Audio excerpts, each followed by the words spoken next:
मंगलाचरण करेंगे। ओम नमः सिद्धेभ्याय जय श्री ओम नमः सिद्धेभ्याय जय श्री ओम नमः सिद्धेभ्याय। मंगलम भगवान वीरो मंगलम गौतम गणी मंगलम कुंद कुंदाद्यो जयंदर्भोस्तु मंगलम। सर्वमंगल मांगल्यम सर्व कल्याण कारकम प्रधानम सर्वधर्माणां जैनम जयतु शासनम। जैनम जयतु शासनम जैनम जयतु शासनम। नमः समय साराय स्वानुभूत्या चकाशते चित स्वभावाय भावाय सर्वभावांतरच्छिदे।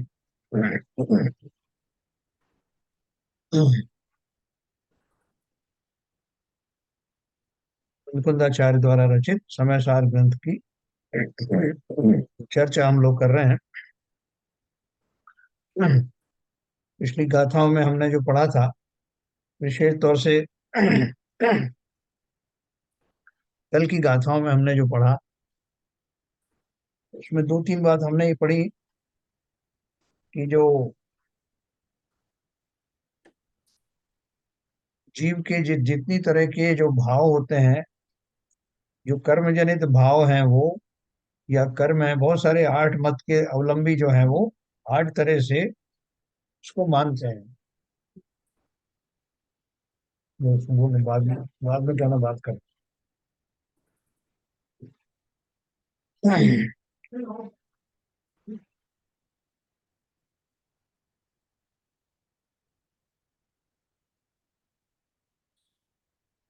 कर्मों का जो उदय है, सुनो, आठ प्रकार से अपन ने ये माना था कि जो अलग अलग मत के धारी हैं वो जीव के जो दूसरे भाव हैं, विभाव भाव हैं, उनको भी जीव मानते हैं। या वास्तव में आत्मा की जो सही कल्पना है जीव की, वो नहीं कर पाते। तो इसकी हमने गाथाएं पढ़ी थी और खंडन किया था आचार्य ने। ये जितनी भी उनकी मान्यताएं हैं वो सब गलत हैं।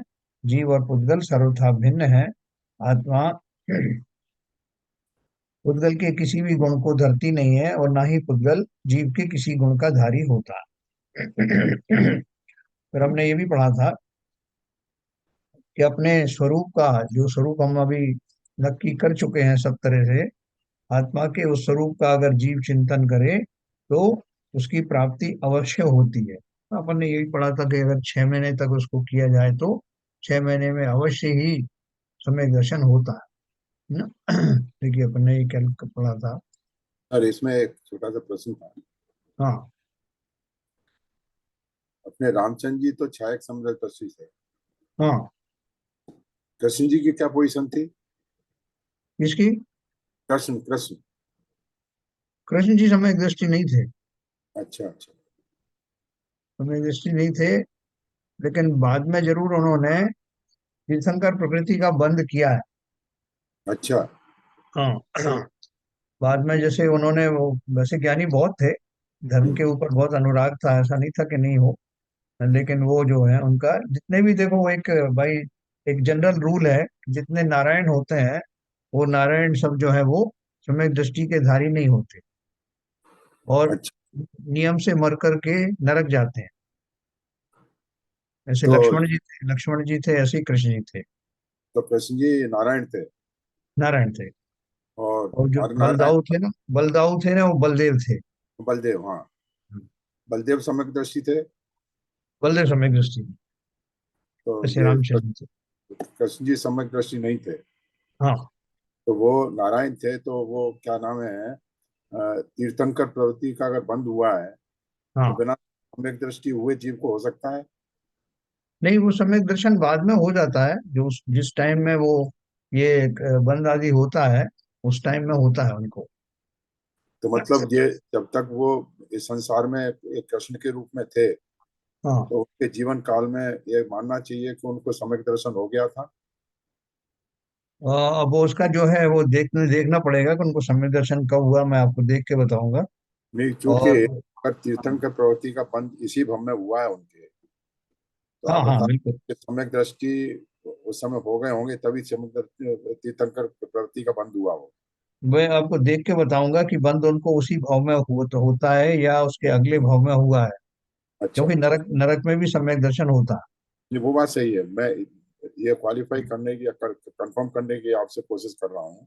हाँ अगर हाँ, आप कॉलेज में हो तो जरा चेक करके बताइए, मैं क्योंकि चेक करके बताऊंगा। प्रश्न मेरे दिमाग में आया था एक दो दिन से। मैंने कब पूछो कब पूछो, तब आपने अभी 8 धर्मों के बताया, मीमांसा और ये सब। मैंने कहा इस समय ये सही टाइम है पूछने का, इसलिए हाँ मैंने हाँ, बिल्कुल बिल्कुल बिल्कुल, नहीं ये अच्छा प्रश्न है, मैं देख के आपको बताऊंगा। दोनों का ही बताऊंगा आपको। लक्ष्मण जी को भी, लक्ष्मण जी भी ने भी तीर्थंकर प्रवृत्ति का बंद किया ना। अच्छा अच्छा। हाँ, वो भी अगले उसमें तीर्थंकर होंगे। कोई विदेश क्षेत्र में होंगे, कोई यहाँ होंगे। दोनों के बारे में आता है। और जरा बताइए, थोड़ा अच्छा लगेगा। हाँ हाँ, बिल्कुल बिल्कुल बताऊंगा। तो देखो, आज अपन को नीरजा जी के भी दो तीन प्रश्न है, उनका भी उत्तर देना है। हाँ, वो भी मैं बताने वाला था कल, आपने बोला था। तो अपन ने कल जो पढ़ा था उसको मैं पहले ये उसी को रिपीट करूंगा, फिर उसके बाद वो प्रश्नों के उत्तर कर पढ़ेंगे अपन।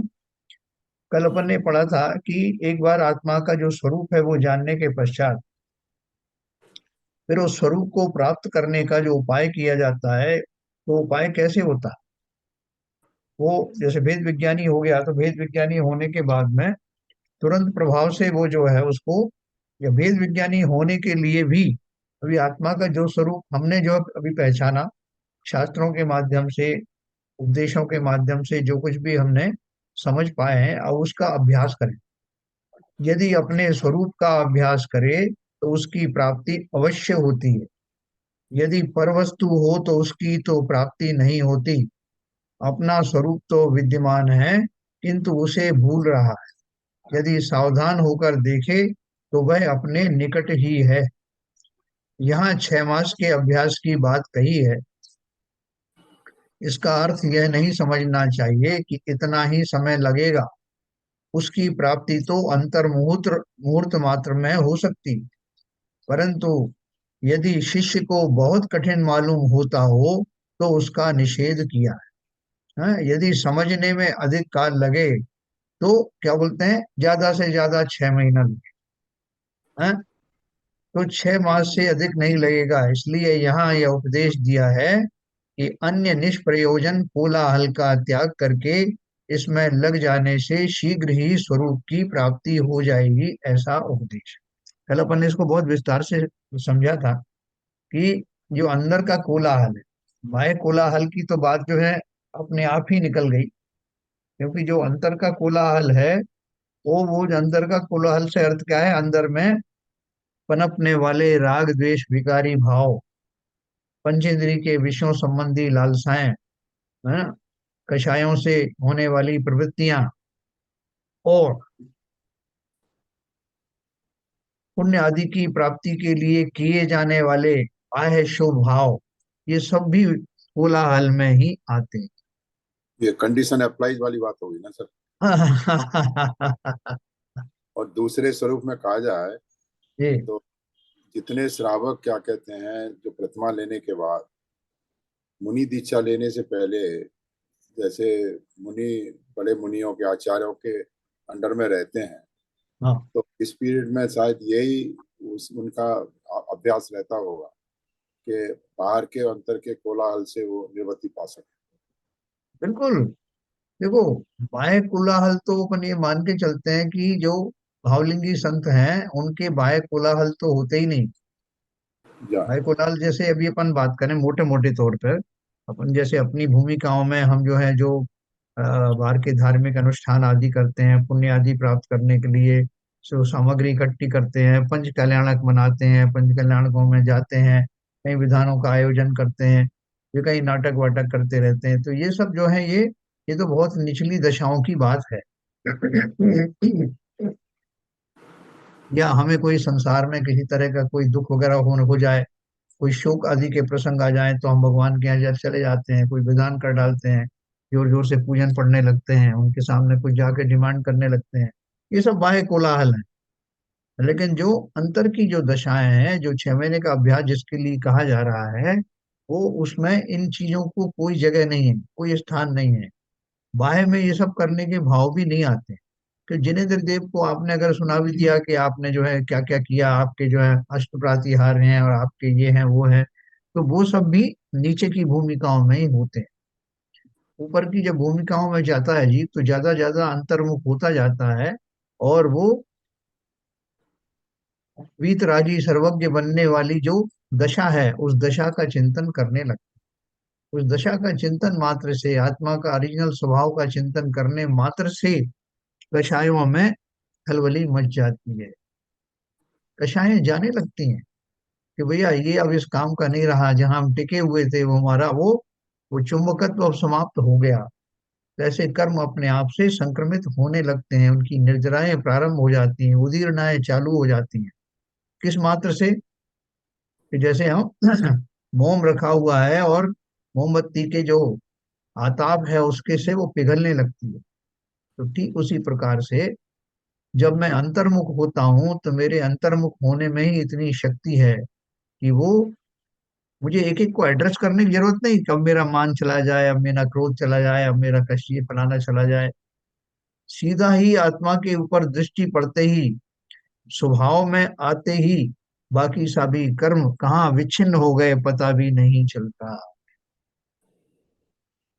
कर्मों से आप कर्मों में जाके क्या करोगे? हम कहते जरूर हैं कि कर्मों का नाश कर दिया उन्होंने, और होली खेले मुनि राज, क्या है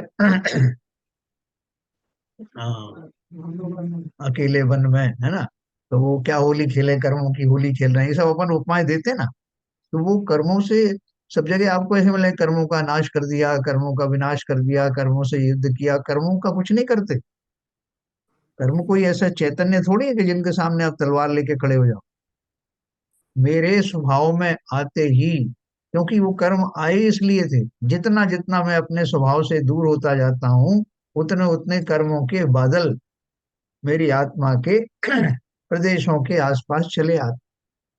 और जैसे ही मैं अपने स्वभाव की ओर दृष्टिगोचर होता हूँ, वैसे ही वो सारे कर्म भागने लगते।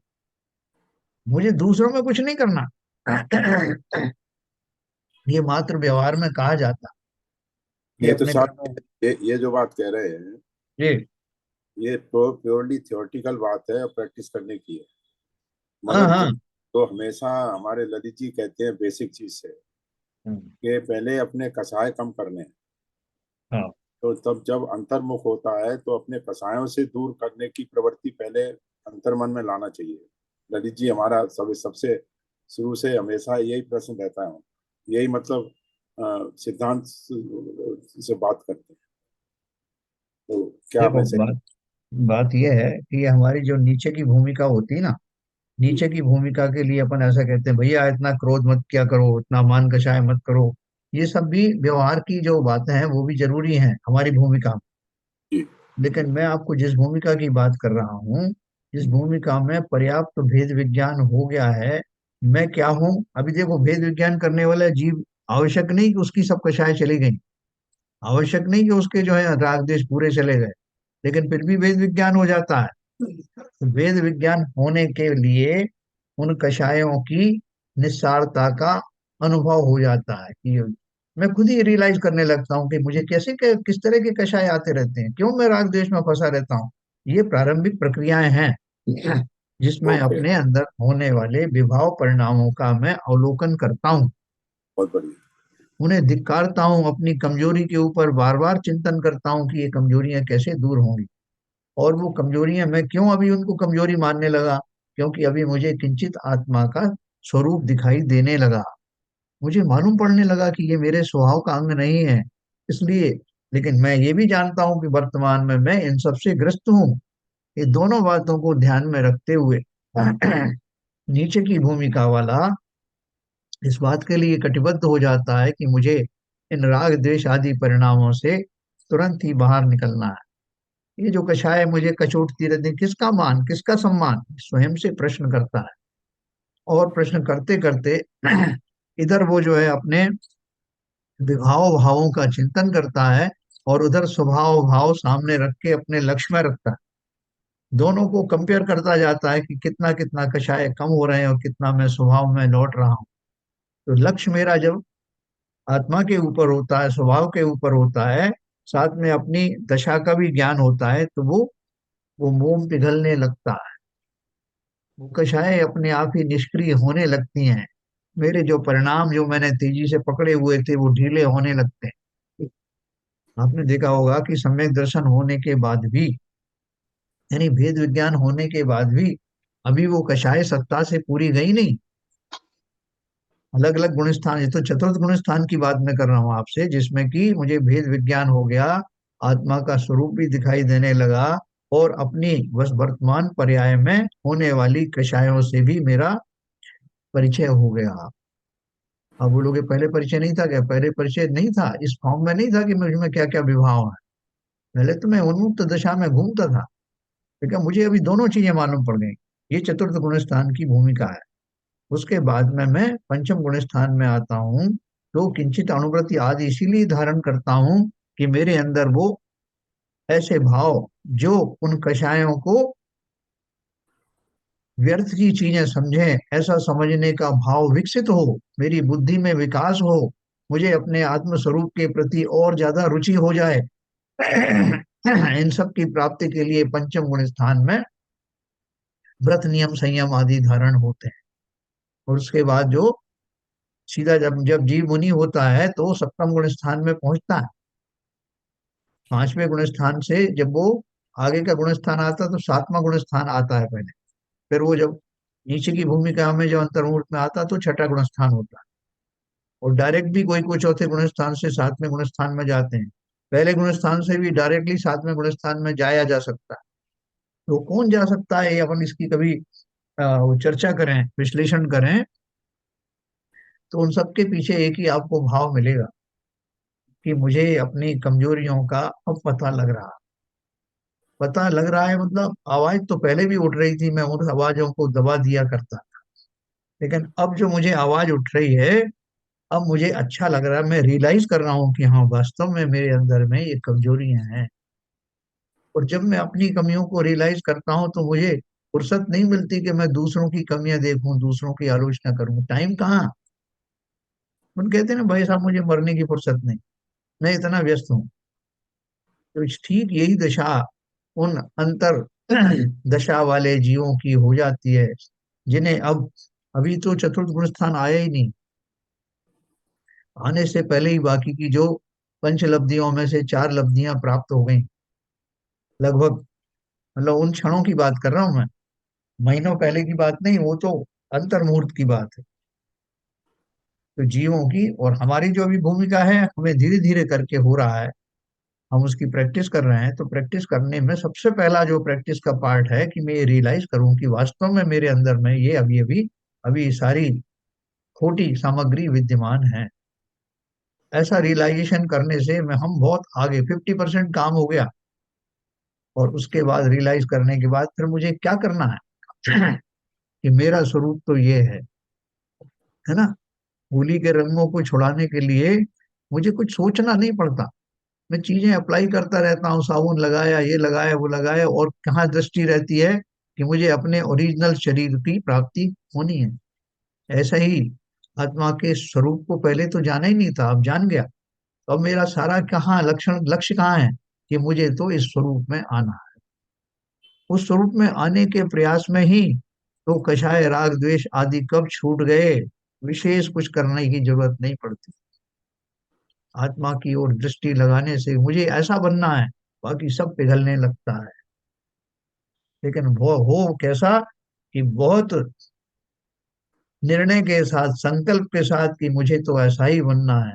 बार बार जैसे किसी कोई एक्टर बनना होता तो वो पागल जैसा हो जाता, कहीं यहाँ एक्टिंग सीखता, कहीं वहां सीखता, कहीं दर्पण के सामने करता है, कभी कहीं करता है, कि उसको वो बनना है।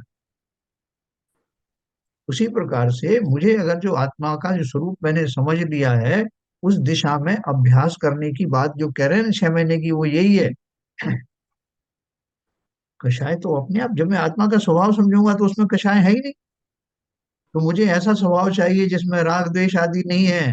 तो राग द्वेष आदि अपने आप छूटने लगेंगे, क्योंकि मुझे उनसे मुक्ति चाहिए। कहाँ मैं एक एक चीज के लिए परेशान रहता था, मेरे शरीर का मान हो जाए, सम्मान हो जाए, मुझे माला पहना दे मुझे। अब मुझे कोई परवाह ही नहीं। तो कोई मुझे सभा में से बुलाए, भाई साहब आपका स्वागत करना है, तो काहे का स्वागत करना भैया? तो वो सबसे पीछे रहता है स्वागत कराने करने में। इस शरीर का क्या स्वागत करना? क्यों मुझे भ्रमित कर रहे हो?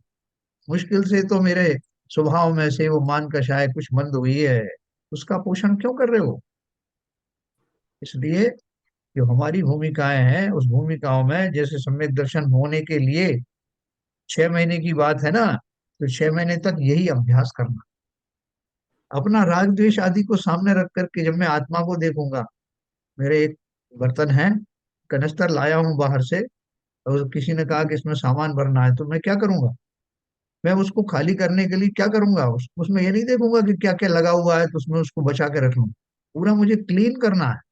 उसका एक एक टुकड़ा, एक एक कण, उसमें जो चीज भी भरी हुई पहले, उस सब से उसको मुक्त करना है। वो मेरे लिए कोई भी उपादेय नहीं है। ठीक उसी प्रकार आत्मा में होने वाले समस्त विकारी भावों को शुद्ध आत्मा के परिपेक्ष में खाली कर देना है। खाली तो हो ही जाएंगे। जब मुझे खाली करना है तो जो जिस भी दशा से खाली हो जाए। तो इसलिए विशेष व्यवहार से ऐसा कहा जाता है कि मुझे अपने राग देश को छुड़ाना है, मेरे मुझे अपना ये करना है ये। लेकिन अगर आप पॉजिटिव रूप ढंग से देखो तो मुझे अपने स्वरूप में लौटना है। तो बाकी स्वरूप से विपरीत जितनी सामग्री है वो अपने आप ही छूटने लगेगी। ये बहुत सिंपल तरीका है, वही तरीका सबने अपनाया है, लेकिन हमें वो समझने में भी थोड़ा सा अभ्यास की आवश्यकता है। आप देखो धीरे धीरे करके जब मैं वो देखूंगा कि आत्मा में ये है ही नहीं, तो आत्मा में नहीं है और मुझे आत्मा के स्वरूप में जाना है, तो काय का मान, इसके प्रति क्रोध। संसार में कौन व्यक्ति मेरा शत्रु है? कोई भी नहीं, सभी मित्र हैं। संसार के समस्त प्राणी मेरे मित्र हैं। किसी ने मेरा कभी बुरा किया ही नहीं। जो कुछ बुरा किया मैंने ही किया।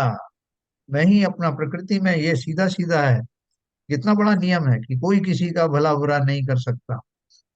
मैं स्वयं ही अपना कर सकता हूँ। ये सब जो नियम है, इनका पालन के अभ्यास से और आत्मा के निर्मल स्वभाव की ओर दृष्टिपात करने से जीवों के राग द्वेष पिघलने लगते हैं। और 6 महीने में तो मैक्सिमम, ज्यादा से ज्यादा 6 महीने में किसी के अंतर मुहूर्त मात्र में हो सकते हैं। इतनी मेरी संकल्प शक्ति है, इतने मेरे अंदर में प्रबलता है अपने भावों की कि एक अंतर मुहूर्त में मैं वो सब कर सकता हूँ। से अंजन चोर ने क्या किया? सब तो व्यसनी था, लेकिन जब वो सुधरा तो कितनी देर में सुधर गया है। आणम शाणम कछु न जानम करके उसने जो रस्सी काटी, और क्या सोच करके काटी? सेठ वचन उच्चारण, इतनी श्रद्धा के साथ के सेठ ने कहा है तो सही होगा। और उसके बाद हम सब जानते हैं कि मुक्ति के मार्ग पर प्रशस्त हुआ। नहीं तो उसको, इतना बड़े व्यसनी को तो सजा देते देते जो है वो, उसकी आयु कम पड़ जाती। तो यह जो अपने को 6 महीने की बात कही है, उसका मर्म समझना। 6 महीने ऐसे ही नहीं हो जाते कि साहब दे, तो हमने तो सब कैलेंडर में लिख रखा है और रोज एक एक दिन काटते जा रहे हैं उसमें। 6 महीने तो क्या, एक साल हो गया साहब, हम पे तो कुछ हुआ ही नहीं। हाँ? तो ये, ना हमें किसी को चैलेंज करना है और ना किसी को ये झूठा सिद्ध करना है। हमें तो इसको सही सिद्ध करना है।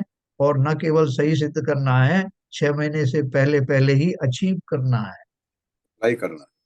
है। है ना? देखो ये बहुत मुश्किल काम नहीं है। जब भी अपन इस बारे में थोड़ा सा भी चिंतन करते हैं, रुचि पूर्वक सोचते हैं, तो संकल्प शक्ति जागृत होती है कि जब इतने जीवों ने किया तो मैं क्यों नहीं कर सकता? अवश्य ही कर सकता हूँ। बस देखो अपने स्वभाव की ओर, बन जाओ वैसे ही। उनके राग द्वेष नहीं है जिनकी मैं आलम्बन लेता हूँ, तो मेरे क्यों होना चाहिए? उन्होंने कैसे उनको दूर किया है? दूर करने के लिए कोई आपको छोटी छोटी स्टेप में नहीं जाना कि आज मेरा जो है वो मान कषाय कम हो गई, कल मेरी क्रोध कषाय कम हो जाएगी, परसों ये हो जाएगी। ये प्रोग्राम की जरूरत नहीं। सीधा सीधा ये कि वर्तमान दशा में मैं इन सब कुटिल और विभाव भावों से युक्त हूँ, और मुझे मेरी मंजिल दिख रही है कि मुझे इन सब से खाली करना है। तो खाली करने के लिए भी कुछ विशेष प्रयत्न करने की जरूरत नहीं है। उनके ऊपर जोर देना, उन भावों के ऊपर बने रहना, उनकी निस्सारता को जानना और शुद्ध आत्मा का स्वरूप एक सामने रखना, उसमें से देखना कितना निकल गया। निकलता जाएगा मात्र चिंतन से। कोई बर्तन नहीं है कि जिसको आपको लीचने की जरूरत है। अपने भावों को आत्मा के, जैसे इसीलिए कहा ना, अपन ने जो गाथा पढ़ी थी कि जो जिनेन्द्र देव के गुण पर्याय द्रव्य गुण पर्याय को जानता है, वो स्वयं भी उन जैसा बन जाता है। इसका अर्थ क्या है? जानने का अर्थ क्या है? कि जानने का मतलब उन गुणों को देख पाना, परसीव कर पाना। उनको देखते ही मानो मेरे सारे कर्म पिघलने लगे, क्योंकि जिन विभाव भावों की शक्ति से वो चिपके हुए थे, वो शक्ति निकलने लगती है, वो सारे कर्म डिस्चार्ज होने लगते हैं। क्योंकि मेरा चिंतन जहां भी लगा हुआ है, चिंतन के माध्यम से वो सब होने लगता है। वो एक वो आता है ना, व्यायाम, त्राटक नाम का एक व्यायाम आपने सुना होगा, नेचुरोपैथी में। तो उसमें वो कहते हैं कि एक जगह पर एक ज्योति पुंज को या किसी मोमबत्ती या सूर्य का त्राटक करने से आप एकाग्र होकर उसको देख रहे हो, उस प्रोसेस में आपकी जो नर्व्स हैं, नस नाड़ियां हैं, सब सुधर जाती हैं, दृष्टि दोष चले जाते हैं। तो बोले मैंने तो दृष्टि दोष निवारण करने को कुछ नहीं किया, मैं तो खाली सूरज को देखता रहा। उसको देखने में ही ये सब आपका जो है दोष निकल गए। ठीक उसी प्रकार शुद्ध आत्मा के वैभव का दर्शन करते करते कब विभाव परिणाम निकल गए मालूम भी नहीं पड़े। तो देखो ऐसा आपने धीरे धीरे करके अपनी बाह्य प्रकृतियों को, बाह्य कार्यों को कम करते चले जाना। लेकिन कब? जब आपको लगने लगे कि मैं अंतर अंतर के परिणामों में ज्यादा युक्त होने लगा है, ज्यादा जब से जब जितना जितना मैं अंतर्गामी बनता जाऊंगा, उतना उतना मेरा बाह्य का आलंबन कम होता जाए। लेकिन ऐसा मत करना कि बाहर का भी छोड़ दिया और अंदर का तो आई नहीं, है ना। अपना बैलेंस बना करके चलते चले जाना, सहज भाव से ही सब प्राप्ति होने वाली। तो इस तरह हमने ये 44 नंबर की गाथा पढ़ी, जिसमें अब अगली जो गाथा पढ़ेंगे उसके पहले जो इन्होंने एक बात पूछी थी, क्या नाम है, गिरजा की गिरजा गिरजा जी जी ने। थी। हाँ, तो अपन उसकी बात करेंगे।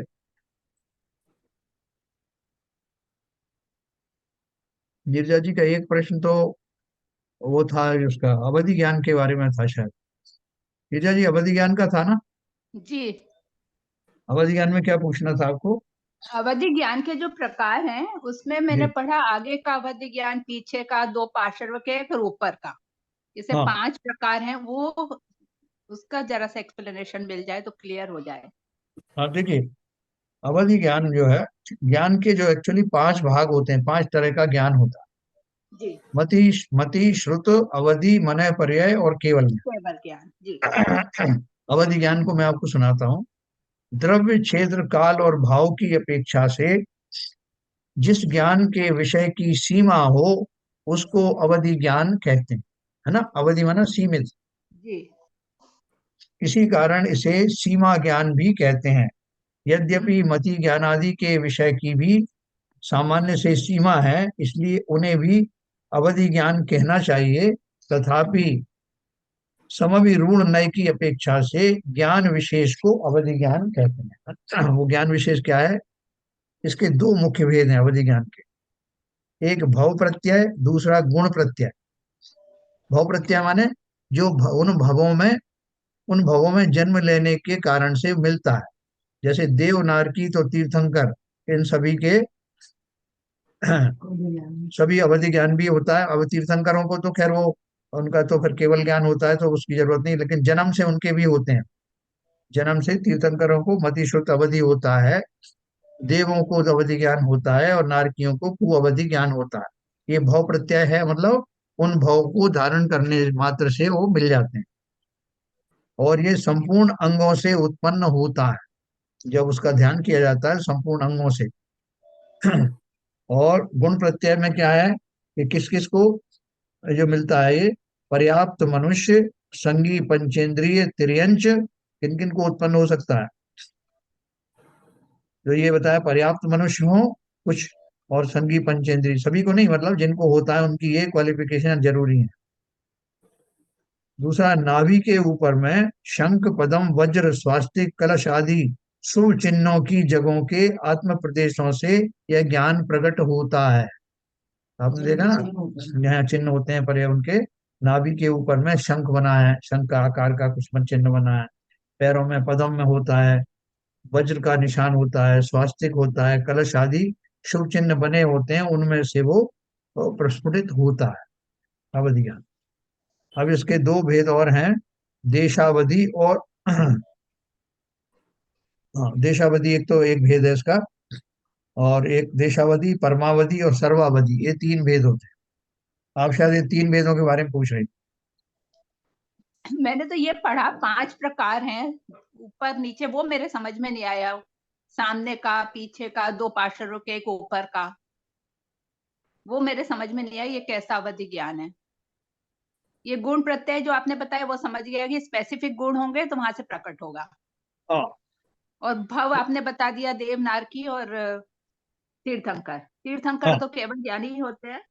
हाँ, नहीं बचपन में जब मतलब वो जिनको तीर्थंकरत्व का जो वो उदय नहीं आता, उसके पहले जन्म से ये उससे होता है, पहले, मति शुद्ध हाँ अवधि होता है। जी। देखो, और देशावधि और आपने एक एक बताया अभी पर्याप्त मनुष्य, मनुष्य तो पर्याप्त की होते हैं, अपर्याप्त होंगे तो अपर्याप्त के तो रहता ही नहीं है ना जीवन। हाँ, अपर्याप्त मतलब इसलिए उन्होंने क्वालिफाई कर दिया कि अच्छा ऐसा नहीं कि वो, हाँ, जो अच्छा पर्याप्त मनुष्य होंगे वो नहीं को, ऐसा नहीं सम्मूर्छन आदि मनुष्यों को नहीं होगा। जी। नहीं सर, एक चीज और थी इसमें। हाँ हाँ आपने बताया था मत्स्य ज्ञान जो होता है अवध ज्ञान, मत्स्य ज्ञान की तो कोई सीमा नहीं होती है, क्योंकि वो अपने उसको उभार करके ज्ञान का केवल ज्ञान में पहुंच सकता है। हाँ अवधि ज्ञान की तो सीमाएं रहती है, लिमिटेशन रहती है। हाँ। देखो, एक क्वालिटी का फर्क जरूर होता है कि जैसे मति शुद्ध ज्ञान उतनी गहराई तक नहीं देख सकता, जैसे आप जी परमाणु को आप नहीं देख सकते कि अवधि ज्ञान देख सकता। जी जी। लेकिन मति शुद्ध ज्ञान जो है वो रूपी और अरूपी दोनों पदार्थों को जान सकता है, जबकि अवधि ज्ञान सिर्फ रूपी पदार्थों को जानता है। हाँ, वही मैं कहने वाला हूँ, वो बोल रहा था मैं। आपने रूपी और बिल्कुल उसी प्रकार से, और जो मन पर्याय ज्ञान है वो रूपी पदार्थों को बहुत गहराई से जान सकता है। अवधि ज्ञान जो है वो ज्यादा विषय वस्तु को जान सकता है, लेकिन उतनी गहराई से नहीं जान सकता। जी जी। मन पर ज्ञान में वो रूपी ज्ञान को बहुत गहराई से जा सकता गहराई से जानते हैं, और उसका लिमिट होता है, कम होता है, उसका है। क्षेत्र कम क्षेत्र कम। है ना? तो अवध देखो ज्ञान अभी अवध अवधि तो ज्ञान ज्ञान उसका में, क्षेत्र अवधि ज्ञान से भी कम है, मन पर्याय का, यस यस लेकिन यस, गहराई ज्यादा है। गहराई ज्यादा। तो देखो, इसमें जो दो तरह की जो अवधि ज्ञान है, तीन तरह के अवधि ज्ञान, देशावधि, परमावधि और सर्वावधि है। देशावधि मतलब जगन्य, संयत व असंयत दोनों प्रकार के मनुष्य व तिर्यंचों के होता है, और ये बहुत थोड़ा होता है। कैसा होता है इसके और बहुत सारे भेद हैं, अनुगामी, अननुगामी, अवस्थित, अनवस्थित, हीयमान। क्षेत्रानुगामी माने दूसरे क्षेत्रों में अपने स्वामी के साथ चला जाए, ऐसा अवधि ज्ञान होता है। यानी जो क्षेत्र है उसका, उस क्षेत्र से बाहर भी जाएगा तो वहां भी साथ चलेगा। भावानुगामी में जो दूसरे भव में अपने स्वामी के साथ जाए, वो भावानुगामी अवधि ज्ञान है। उभयानुगामी जो दूसरे क्षेत्र में तथा दूसरे भव में भी साथ जाए, ऐसा अनुगामी टाइप का होता है दिशावली। फिर दूसरा उसके और भेद है, अननुगामी जो सब जगह साथ नहीं जाता। अवस्थित है जो जो सूर्य मंडल के समान स्थिर हो, ना घटे ना बढ़े। अनवस्थित है जो घटे घटे बढ़े, वो अवस्थित होता है। फिर इसमें होता है हीयमान जो घटता चला जाए, वर्धमान जो बढ़ता चला जाए, है। इस तरह इसके बहुत सारे भेद हैं। फिर उसमें एक जो है वो इसमें देशावधि जो है, उसके बाद परमावधि वाला जो होता है इसमें, वो चरम शरीरी जीवों के महाव्रतियों के होता है, और उसमें ज्यादा उसका एरिया वगैरह होता है। सर्वावधि में जो संपूर्ण जितना मैक्सिमम हो सकता है वो सर्वावधि उसमें आता है, जो मैक्सिमम अवधि ज्ञान होता है। ऐसे इसके बहुत सारे भेद हैं। मैंने ये नोट्स बनाए थे 19/8/16 को। तो आप चाहें तो मैं इसका एक फोटो आपको भेज दूंगा, नीरज निर्जय जी।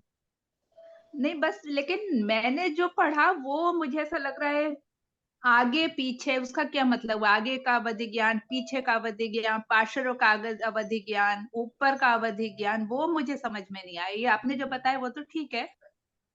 देखो आगे पीछे का तो मैं आपको बता दूं कि जैसे कोई व्यक्ति दो भाव पीछे की बात जानता है और दो भाव आगे की बात जानता है। अच्छा।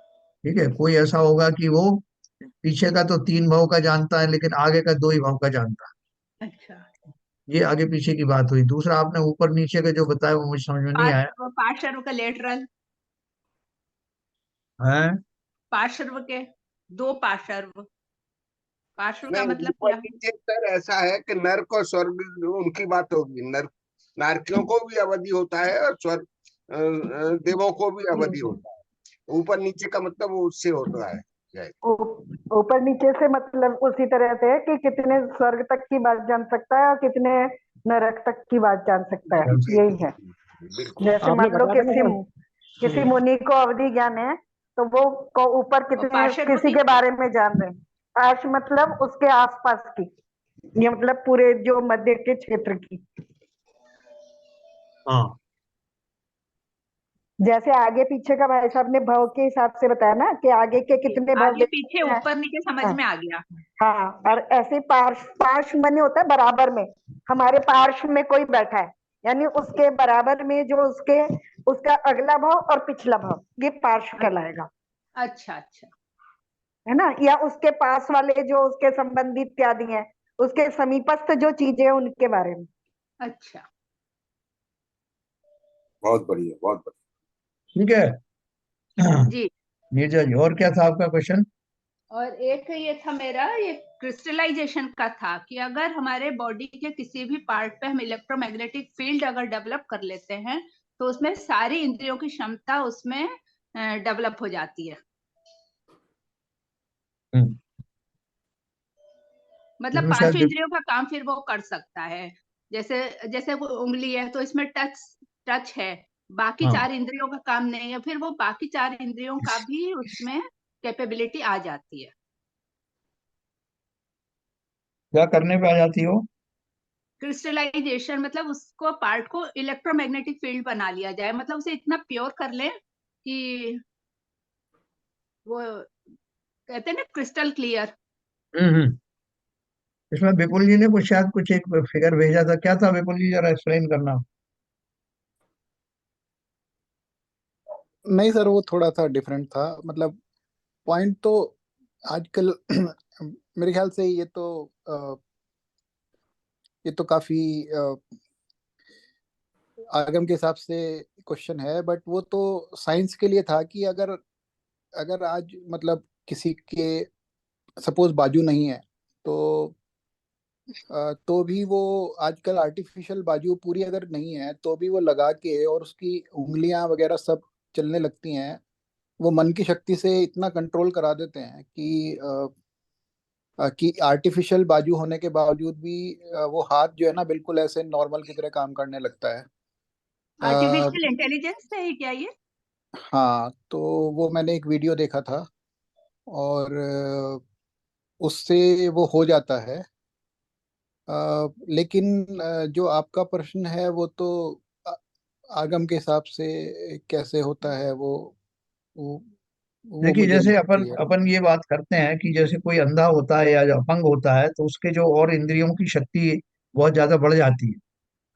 अभी जो उनको पृथ्वीराज चौहान को जो एक शब्द भेदी बाण चलाने की उनके अंदर कुशलता थी, तो वो उनके आंख पे पट्टी बांधने के बाद भी उनको सारा निशाना वगैरह कहाँ लगाना है कैसे लगना है, उनकी उंगलियां भी उसी ओर में वो तीर को चला पाती थी।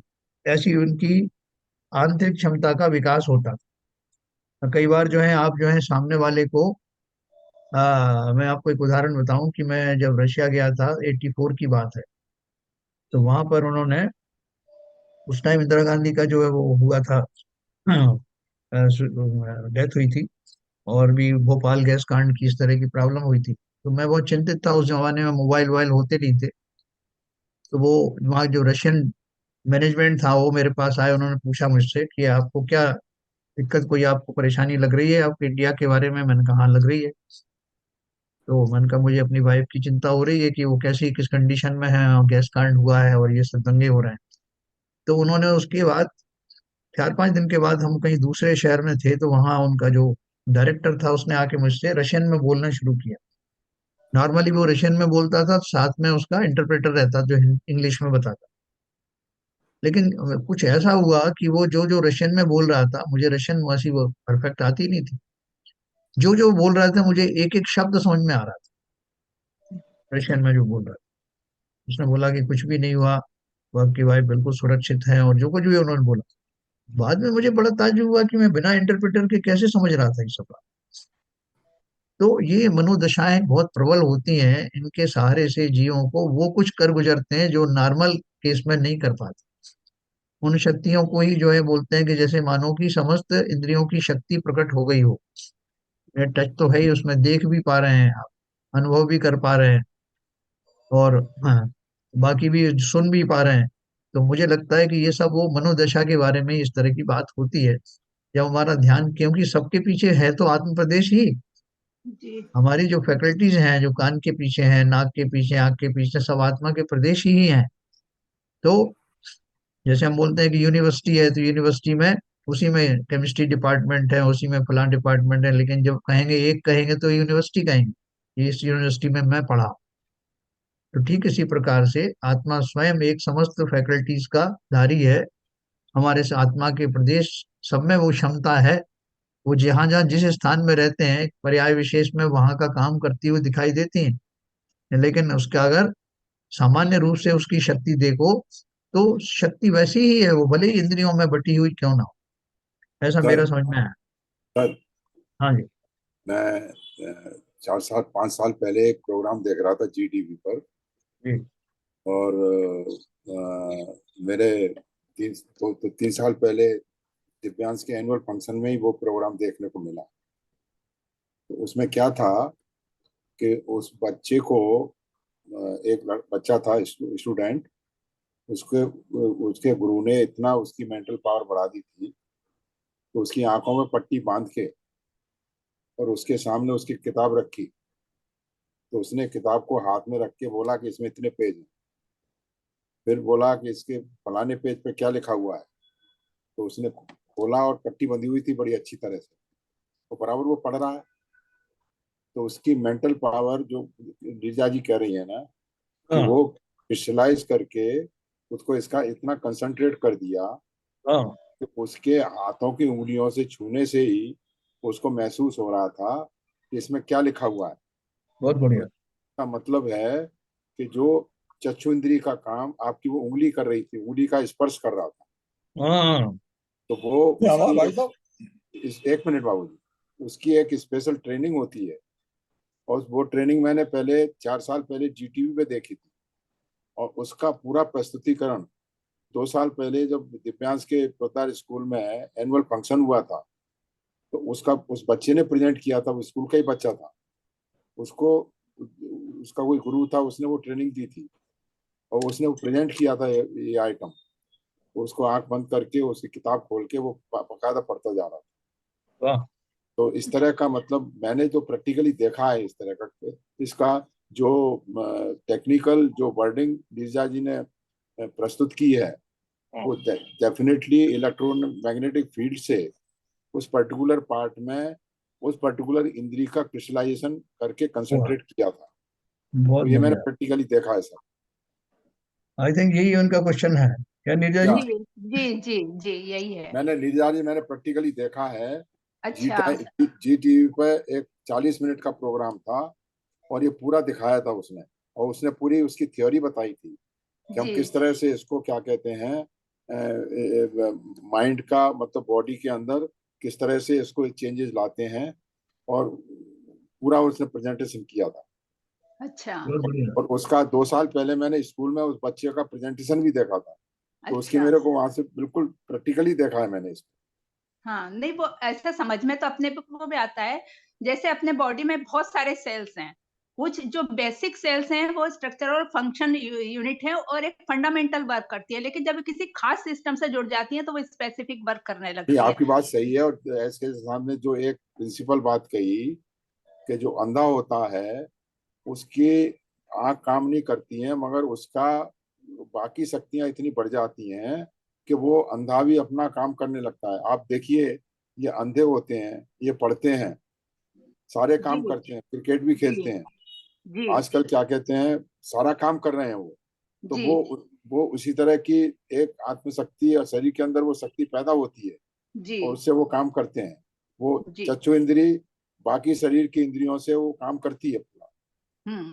अल्टीमेटली तो आत्मा की शक्ति है ना, जी आत्मा हाँ। जी के प्रदेश ही हमने फैकल्टीज में डिवाइड कर दिया है, ये लेकिन है तो वो। हाँ बोलिए बाबूजी हाँ बोलिए। मैं ये बाबूजी कह रहा बाबूजी था, मैं बोलिए। कुछ बोलना चाह रहा था। अरे एक सेकंड एक सेकंड, मैं ये कह रहा था कि हमने स्वयं ही, कि हम लोग वासी गए थे भक्तांबर का वो जो कर रहे थे वो प्रोग्राम, हाँ हाँ, मंजू मंजू।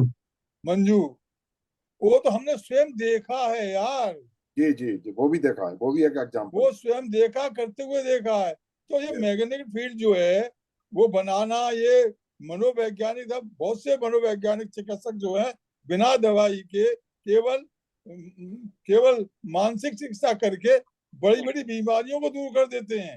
यस, चिंतन मात्र से। वही थी डॉक्टर तो मंजू गुप्ता। ऐसा कोई कोई नई बात नहीं है, नीरजा जो कह रही है ये ऐसी बात नहीं है कि कोई अलग बात हो, ये है और प्रैक्टिकल है सब जगह। जो डॉक्टर मंजू गुप्ता ने प्रेजेंट किया था वासी हॉल में, बाबूजी हाँ बोल। हाँ हाँ, हाँ, वो मेरे हमने मेरे देखा, वो अपने सामने देखा हमने। मेरे मीटर साथी से गए चेक थे। किया था। हाँ, मेरे कि साथ मीटर से चेक। मेरे कलीग गए थे, उनको स्टेज पर बुला के, उनको कैंसर था, तो अपने हाँ आप उन्होंने करा के, और फिर जब उसका वो जाप किया था 9 बार, उसके बाद उसकी जो जो उनकी वैल्यू ली गई थी काफी रिड्यूस हो गई थी। हाँ, देखो, अब वो वही तो मैं कह रहा हूँ, मैं भी था उसमें, मैं भी गया था आपके साथ। अपन तो बगल में ही बैठे थे सब साथ साथ। हाँ हाँ हाँ, ये कुशलन जी कुछ बोल रहे थे। मैं ज़्यादा साइंस के बारे में ज़्यादा जानता नहीं, लेकिन मेरा बेटा अभी जैसे काम कर रहा है एक स्टार्टअप के साथ में, तो उन्होंने एक चश्मा बनाया है। तो वो चश्मा लगाने के बाद में वो सामने की चीज़ को, मतलब चश्मा देख के, और उसका जो एक उसको ट्रांसमिट करता है, उनके माइंड को ट्रांसमिट करता है। तो सामने जैसे अब वो जा रहे हैं तो सामने की चीज़ें उनको पता, मतलब, और वो चश्मा जो है ना, इस वो बोलता भी है। तो मतलब ऐसा करके उन्होंने काफ़ी, यूरोप में वो काफ़ी चल रहा है ब्लाइंड लोगों के लिए। तो निश्चित रूप से जो अभी सब लोग बात कर रहे हैं कि भले ही साइंस उसके अंदर लगा हुआ है, लेकिन कहीं ना कहीं आत्मा की शक्ति भी लगी हुई है किसी भी चीज़ को जानने के लिए, समझने के लिए। बहुत बढ़िया, बहुत बढ़िया।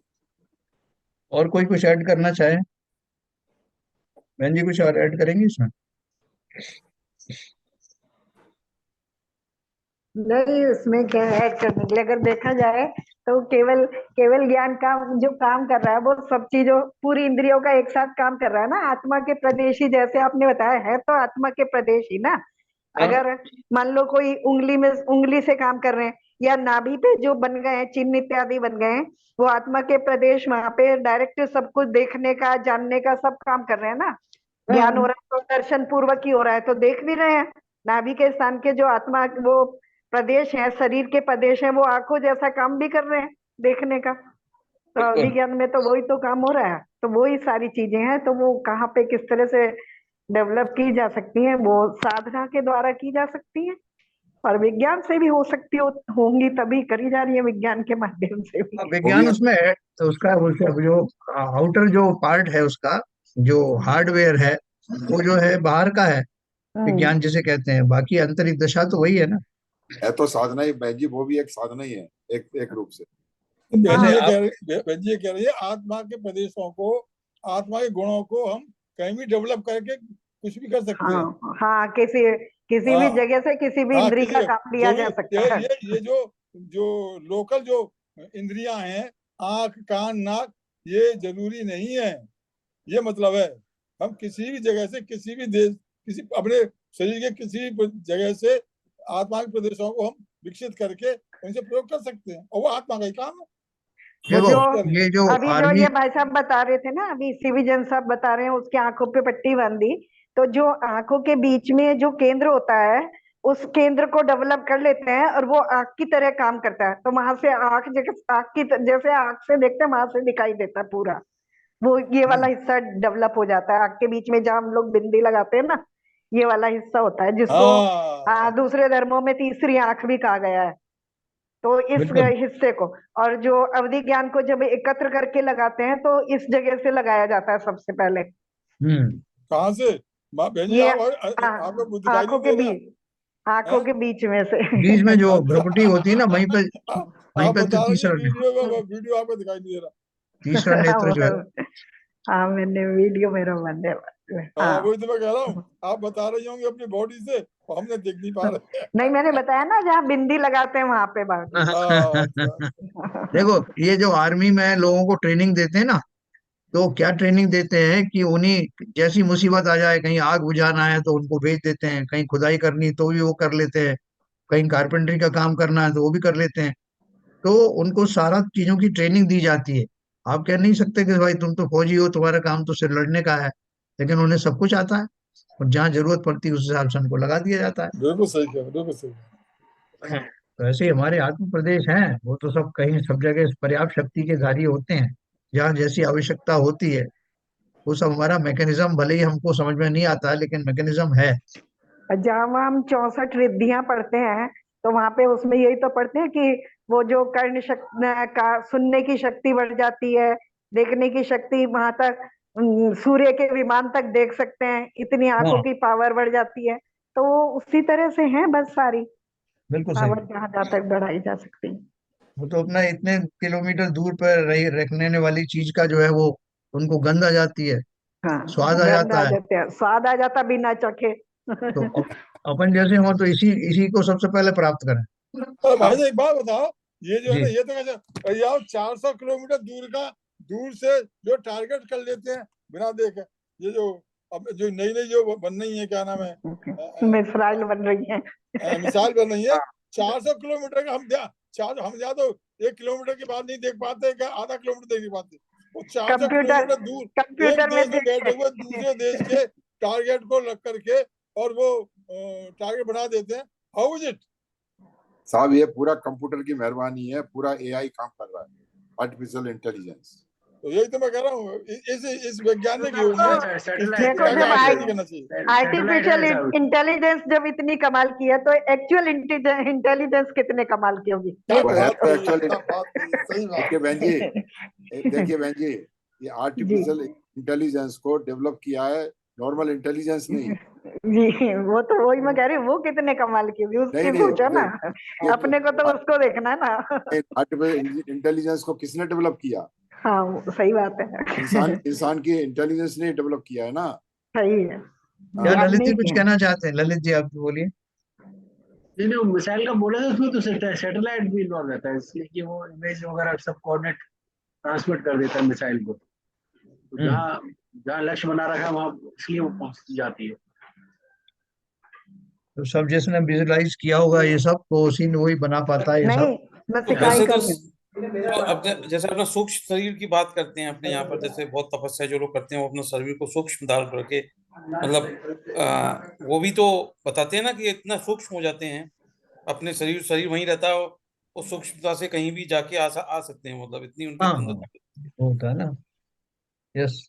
वर्तमान ये शरीर वो जैसे मूल शरीर में रहते हुए मूल शरीर ही रहता है, और इधर दूसरा शरीर जाता है, विक्रिया रिद्धि आदि के द्वारा होता है वो सब। तो चलिए आज नहीं, जो है नीरजा जी वो के। भी तो भाई साहब वो भी तो करता है, वो एक जगह हाथ में बैठ के वो लास्ट में जब क्या कहलाता है वो समुद्रघात। समुद्र घाट में तो आदत पूरी तीनों लोगों में जाकर के जहां हाँ, जहां उसकी बैलेंस है पूरा करके आती है लौट के। यस यस यस, बहुत कुछ होता है। तो ये सबसे बढ़िया खाना तरीका ये है कि अपन केवल ज्ञान प्राप्त करें, तो उसमें ये सारे प्रश्नों के उत्तर स्वयं ही मालूम हाँ पड़ उसके बाद अपने आप समझ जाएंगे खुद के। जाए। मेलोडी खाओ खुद जान जाओ। हाँ खुद जान जाएंगे। चलिए, नीरजा जी के प्रश्न के माध्यम से आज हमने साइंस की बारीकियां समझी, और जो आत्मा की जो पावर्स हैं वो किस किस तरह से इंद्रियों में जा करके उनको एनर्जाइज करती है, ये हमने सब जाना। आपका एक प्रश्न और था कुछ? जी जी, वो क्या था? अनकॉन्शियस माइंड को कार्मण शरीर कहा है, सबकॉन्शियस हाँ माइंड को तेजस शरीर और कॉन्शियस माइंड को औदारिक शरीर। हाँ, बहन जी बताइए जरा थोड़ा सा, अगर टाइम है तो अपने पास 2-3 मिनट है। फिर से पूछना।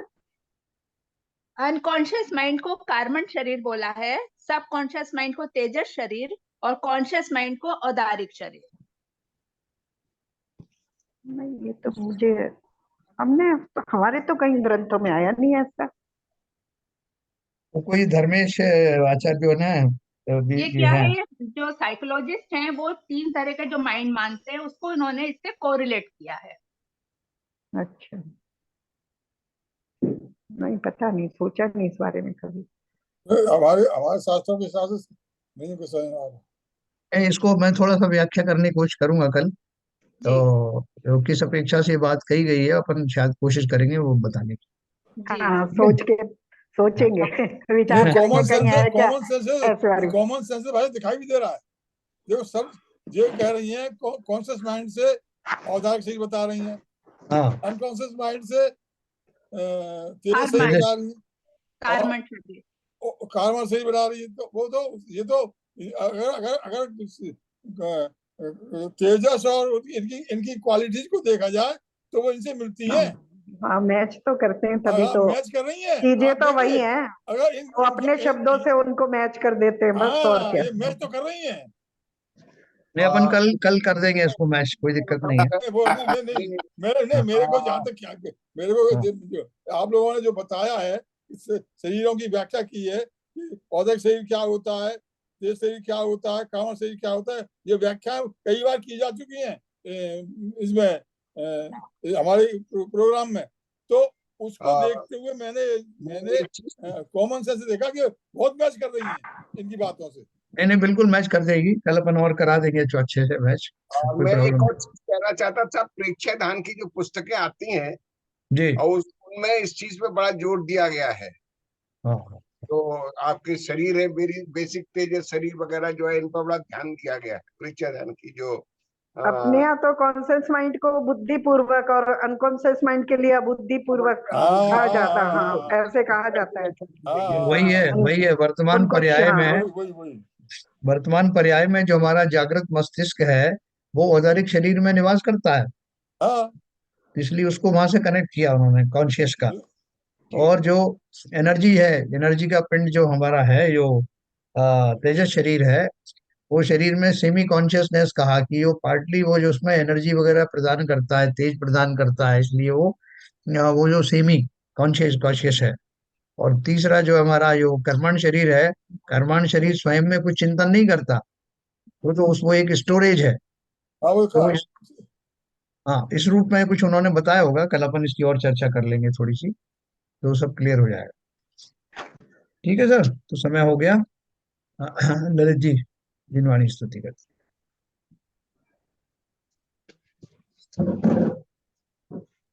नाश में को ज्ञान के प्रकाश में को अपर वास में को भानु सिंह खानी है। द्रव्य ध्यान में को बंध में निधान, छान में को परम प्रमाण, अनुभव बताए में को जीव के जताए, सताए में को भव्य उग्रवाणी है। जहाँ तहाँ तार में को पार के उतार, इस तार में को यही जिनवाणी। हे जिनवाणी भारती तो जन जो तेरी शरणा गए सो पावे सुचे। यह वाणी के ज्ञान से सूझे न आलो, जो वाणी मस्तक धरो सदा देते सदा देते। जिनवाणी माता की जय। हैं। जय। नमो।